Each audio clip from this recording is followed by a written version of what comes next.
La greffière d'audience, bonjour, messieurs les juges. Il s'agit de l'affaire IT 0265/1S, le procureur contre Predrag Banovic. Le président, les parties peuvent-elles se présenter? L'accusation, Shira Tachana, aidée de Mme Rulkop pour l'accusation. Le président, je vous remercie. Et pour ce qui est de la défense,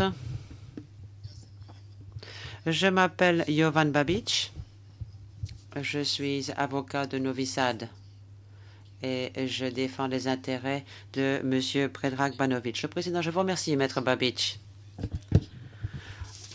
La présente audience est consacrée au prononcé du jugement en l'espèce. Ce qui suit n'est qu'un résumé du jugement écrit, dont il ne fait pas partie intégrante. Le texte écrit du jugement sera mis à la disposition des parties et du public à l'issue de la présente audience. Lors de l'audience tenue le 26 juin 2003, l'accusé a plaidé coupable du chef 1 de l'acte d'accusation consolidé, persécution, un crime contre l'humanité, sanctionné par les articles 5H et 7.1 du statut du tribunal. L'accusé a plaidé coupable conformément à un accord intervenu entre les parties le 5 juin 2003 en matière de plaidoyer. Dans cet accord de plaidoyer, le procureur s'est engagé à demander, à la suite du plaidoyer de culpabilité et de la déclaration de culpabilité, l'autorisation de retirer tous les autres chefs d'accusation, ainsi que les allégations de responsabilité pénale et celles formulées contre l'accusé qui ne figurent pas dans le plaidoyer. La Chambre de première instance a en conséquence rejeté tous les autres chefs retenus contre l'accusé et écarté sa responsabilité pénale pour les actes commis par d'autres ainsi qu'il est allégué dans l'acte d'accusation. Le 3 septembre 2003 s'est tenue une audience consacrée au prononcé de la sentence en l'espèce, au cours de laquelle les parties ont développé les arguments exposés dans leurs mémoires respectifs au sujet des éléments à prendre en considération pour fixer la peine. L'accusation et la défense ont toutes deux demandé à la Chambre de première instance de prononcer une peine d'emprisonnement de 8 ans. La Chambre a mis l'affaire en délibéré.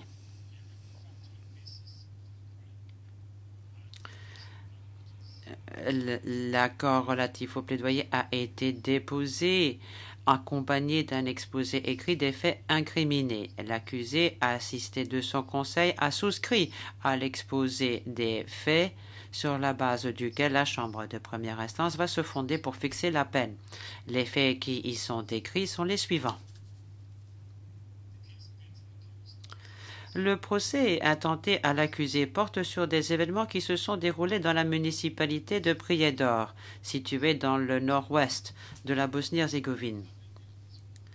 Suite au renversement des autorités municipales de Prijedor durant l'été 92, les autorités serbes de Bosnie, de la municipalité, ont isolé, détenu et emprisonné illégalement un grand nombre d'hommes, de femmes et d'enfants dans 3 grands camps, parmi lesquels le camp de Karaterm, installé dans une usine de céramique de la banlieue est de Prijedor. Tous ces événements auraient été organisés et ordonnés par les autorités serbes de Bosnie en exécution de l'objectif global de l'entreprise criminelle commune des dirigeants serbes de Bosnie, objectif qui était d'expulser à jamais par la force les habitants non serbes de la municipalité de Prijedor pour pouvoir créer et contrôler un territoire serbe distinct au sein de la Bosnie-Herzégovine.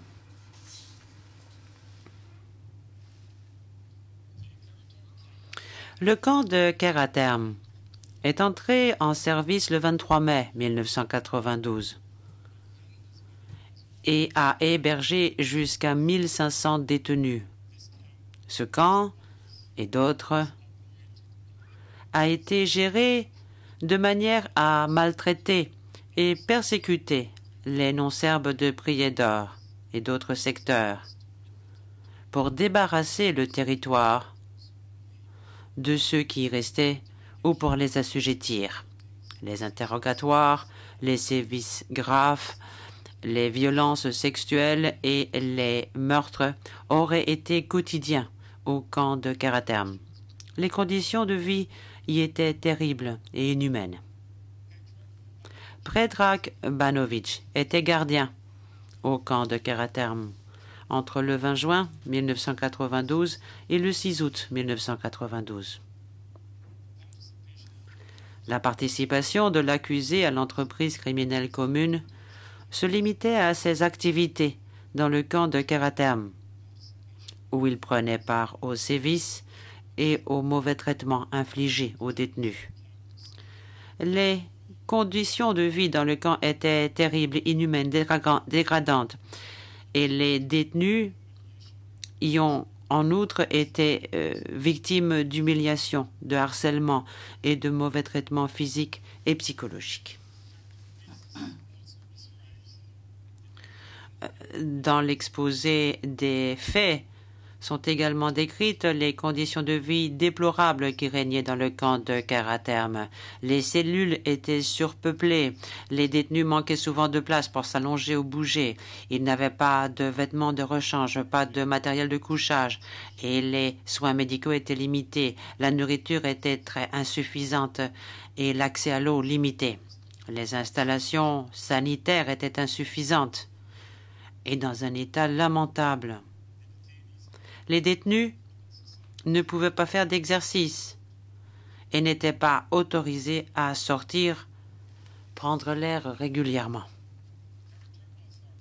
Les responsables de Karaterm ainsi que les visiteurs soumettaient régulièrement les détenus à de graves sévices, à des interrogatoires et à des traitements cruels et humiliants. Nombre d'entre eux furent tués. Les sévices se déroulaient souvent sous les yeux des autres détenus et étaient accompagnés de commentaires humiliants et dégradants. Les sévices ont causé de graves souffrances physiques et psychologiques. Les soins médicaux, après les sévices, étaient insuffisants, voire inexistants. De nombreux détenus sont décédés dans le camp. L'accusé était un gardien, un simple gardien au camp de Karaterm. Cependant, il était au courant de l'existence d'un système de mauvais traitement dans le camp. Il a pris part aux sévices commis contre les détenus et il a apporté sciemment son concours à ce système concerté d'exaction. L'accusé a notamment pris part aux sévices qui causaient la mort de détenus du camp de Karaterm. En particulier, il a reconnu avoir participé à 5 meurtres énumérés dans l'exposé des faits et dans le texte écrit du jugement. Il admet aussi avoir participé au passage à tabac de 27 autres détenus. Pour ce qui est des éléments à prendre en considération dans la sentence, la Chambre de première instance a tout d'abord considéré la gravité de l'infraction tout en sachant qu'il fallait tenir compte des circonstances propres à l'espèce ainsi que de la forme et du degré de participation de l'accusé au crime. L'accusation a affirmé qu'en l'espèce, les infractions qui sous-tendent le crime de persécution, dont l'accusé a plaidé coupable, à savoir 5 meurtres et 27 passages à tabac infligés à des détenus du camp de Karaterm, sont intrinsèquement graves. Les conditions de détention dans les camps ont été qualifiées de terribles, inhumaines et dégradantes pour tous les détenus. L'accusé aurait abusé de son pouvoir de gardien du camp en soumettant constamment les détenus à des humiliations, à des violences et à des actes de harcèlement gratuits. La Chambre de première instance fait remarquer que le crime de persécution est intrinsèquement très grave. Il tire sa singularité de l'intention discriminatoire spécifique exigée, qui en fait une infraction particulièrement grave. En l'espèce, la gravité de l'infraction ressort des actes de persécution dont l'accusé a été déclaré coupable, à savoir le meurtre de 5 prisonniers, le passage à tabac de 27 détenus et la détention dans des conditions inhumaines, le harcèlement, les humiliations et les sévices psychologiques infligés à des non-serbes détenus dans le camp de Karaterm. La Chambre de première instance admet que, replacés dans leur contexte, ces actes pris isolément ou ensemble sont de la plus extrême gravité. Les parties ont reconnu, et la Chambre de première instance est convaincue, que l'emprisonnement et la détention de non-serbes dans des conditions inhumaines au camp de Karaterm étaient dictés par la volonté d'exercer des discriminations à l'encontre des détenus non-serbes. La participation directe de l'accusé à la commission de ces crimes, ainsi que sa présence lors de crimes commis par d'autres dont il avait connaissance, sont autant d'éléments dont la Chambre de première instance a tenu compte dans son jugement. La défense a fait valoir que pour apprécier la gravité du crime et le rôle joué par l'accusé, la Chambre de première instance devrait tenir compte d'un certain nombre d'autres éléments. Premièrement, le fait que l'accusé était un subalterne. Deuxièmement, l'état d'esprit de l'accusé qui a affirmé la défense n'avait jamais eu l'intention de tuer quiconque. Et troisièmement, l'influence de la propagande agressive des temps de guerre sur l'accusé. La Chambre de première instance ne saurait retenir l'argument selon lequel le fait que l'accusé était un subalterne est un élément à prendre en compte pour juger de la gravité de l'infraction à l'espèce. Le fait que l'accusé se situait au plus bas de la structure du commandement du camp de Karaterm ou à Prijedor ne diminue en rien la gravité des infractions dont il a été déclaré coupable, non plus qu'il ne modifie les circonstances dans lesquelles il les a commises. Pour ce qui est de l'état d'esprit de l'accusé, on ne saurait affirmer qu'il atténue la gravité de l'infraction. La Chambre de première instance est en outre convaincue que l'accusé a pris part à ces sévices avec l'intention de causer de graves atteintes à l'intégrité physique des victimes ou de leur donner la mort. Pour ce qui est du troisième élément, à savoir le rôle joué par la propagande de guerre, il est clair qu'il ne diminue en rien la gravité du comportement criminel de l'accusé et il convient plutôt de l'examiner dans le cadre des circonstances atténuantes. L'accusation a affirmé que pour apprécier la gravité du crime, la Chambre de première instance devrait aussi tenir compte de la situation des victimes et notamment de leur état de santé. La Chambre reconnaît que cet élément a une incidence sur la gravité de l'infraction. Le fait que les détenus aient été des civils emprisonnés pendant une période allant jusqu'à 3 mois est un élément dont il faut tenir compte pour juger de la gravité du crime. Cependant, le statut de civil des victimes ne constitue pas nécessairement une circonstance aggravante, la qualité de civil des victimes étant un élément constitutif indispensable des persécutions dont l'accusé est déclaré coupable.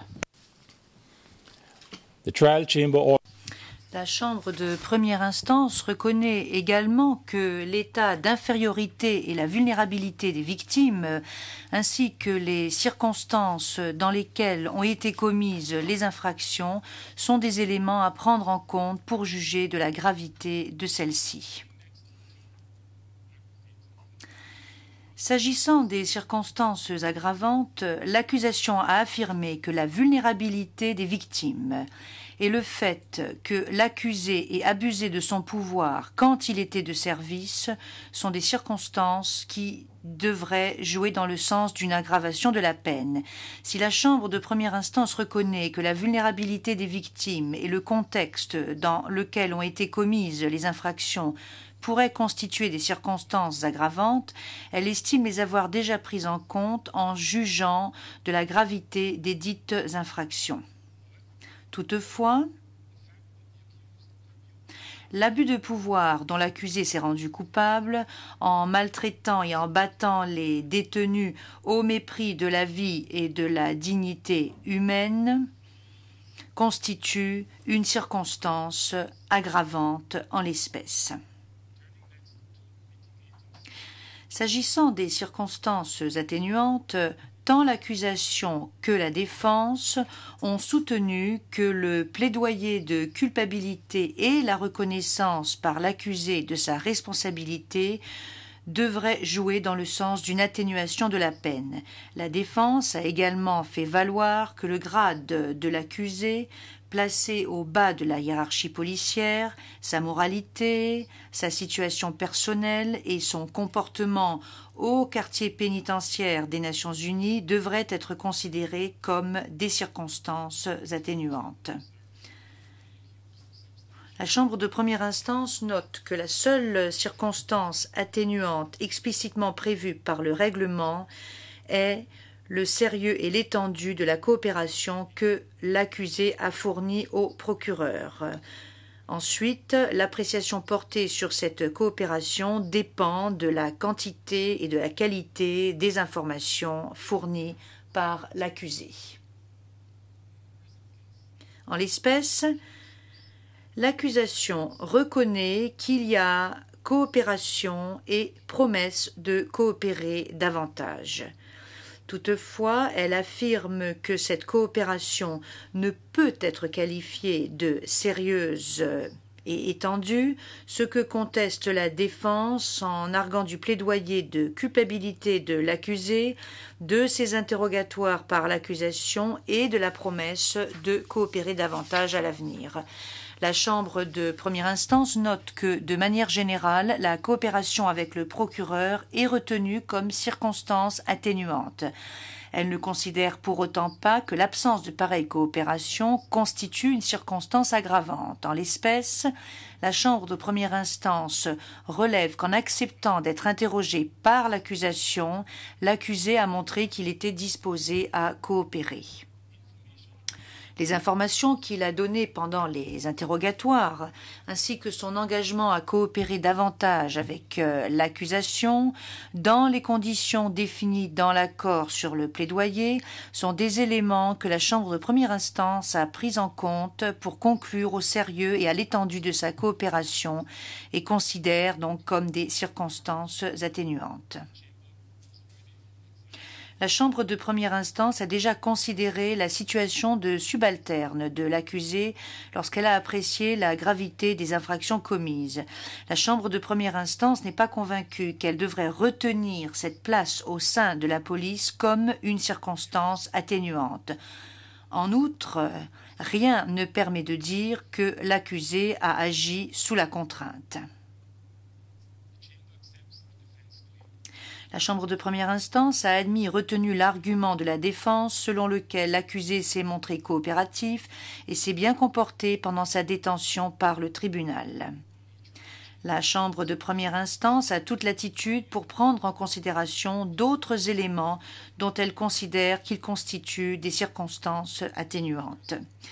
S'agissant tout d'abord du plaidoyer de culpabilité, la Chambre de première instance reprend à son compte l'idée avancée dans plusieurs affaires portées devant le tribunal, selon laquelle il devrait en principe être retenu comme circonstance atténuante. Assurément, le plaidoyer de culpabilité contribue grandement à la réalisation de la mission première du tribunal, qui est de rechercher la vérité. Il peut également servir les intérêts de tous lorsque, comme c'est le cas en l'espèce, il intervient avant l'ouverture du procès, ce qui permet au tribunal d'économiser son temps et ses ressources. La Chambre de première instance estime donc qu'il faut pleinement retenir comme circonstance atténuante le plaidoyer de culpabilité de l'accusé. La Chambre est également convaincue que les déclarations faites par l'accusé tant pendant les interrogatoires de l'accusation que pendant l'audience consacrée à la fixation de la peine témoignent de remords sincères. Par ailleurs, la Chambre de première instance est tenue de prendre en considération la situation personnelle du condamné. La défense a soutenu que l'âge de l'accusé, sa situation familiale et l'absence d'antécédents judiciaires sont autant d'éléments qui devraient être retenus comme circonstances atténuantes. La Chambre de première instance relève que dans certaines affaires, l'âge a été retenu comme circonstance atténuante.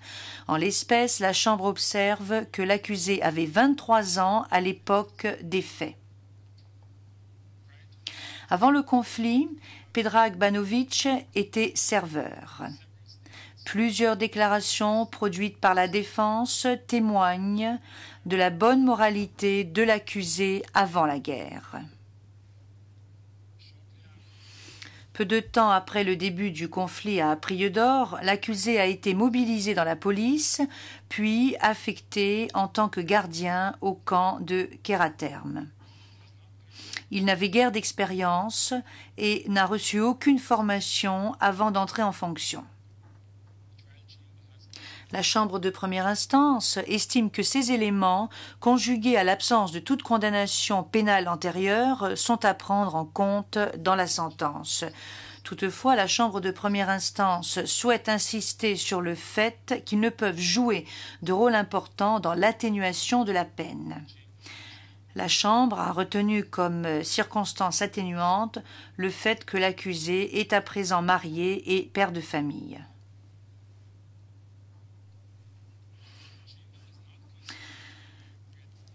La Chambre de première instance estime qu'en l'espèce, elle ne peut retenir comme circonstance atténuante le fait qu'il avait un niveau d'intelligence au-dessous de la moyenne et qu'il présentait des signes d'immaturité émotionnelle. La Chambre de première instance n'est pas non plus convaincue que l'accusé souffrait d'un quelconque handicap mental qui pourrait être considéré comme une circonstance atténuante. La Chambre n'accepte pas non plus l'argument selon lequel l'accusé n'avait pas la force de caractère nécessaire pour résister à la propagande de guerre. Comme cela a déjà été dit, l'accusé a perpétré des crimes très graves. Rien ne permet de croire qu'il agissait sous la contrainte. La Chambre de première instance est convaincue que l'accusé a, de son plein gré, pris part au mauvais traitement, aux sévices et au meurtre de détenus au camp de Keraterm.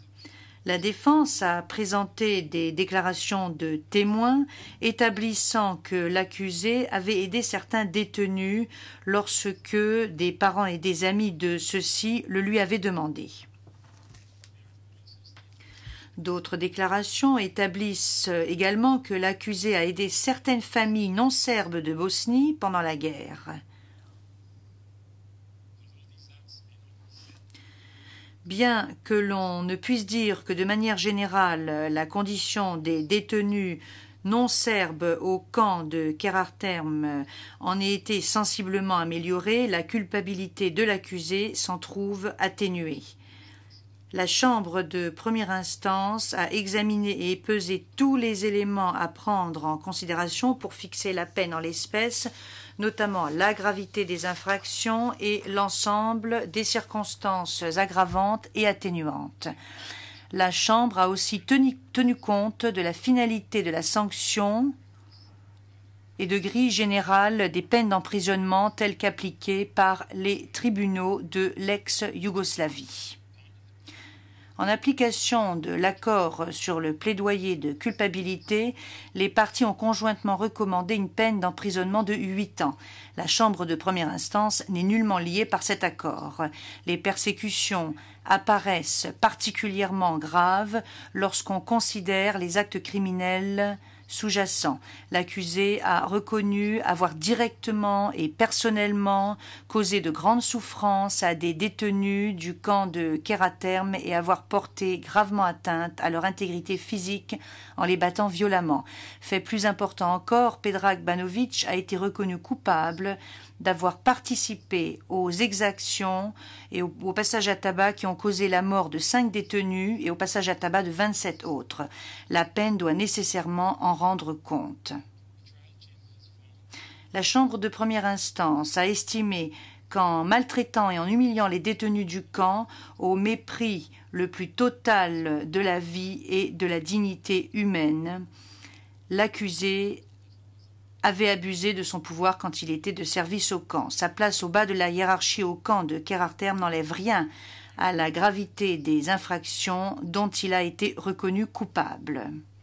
En revanche, la Chambre de première instance a tenu compte de toutes les circonstances atténuantes applicables en l'espèce. Que l'accusé se lève.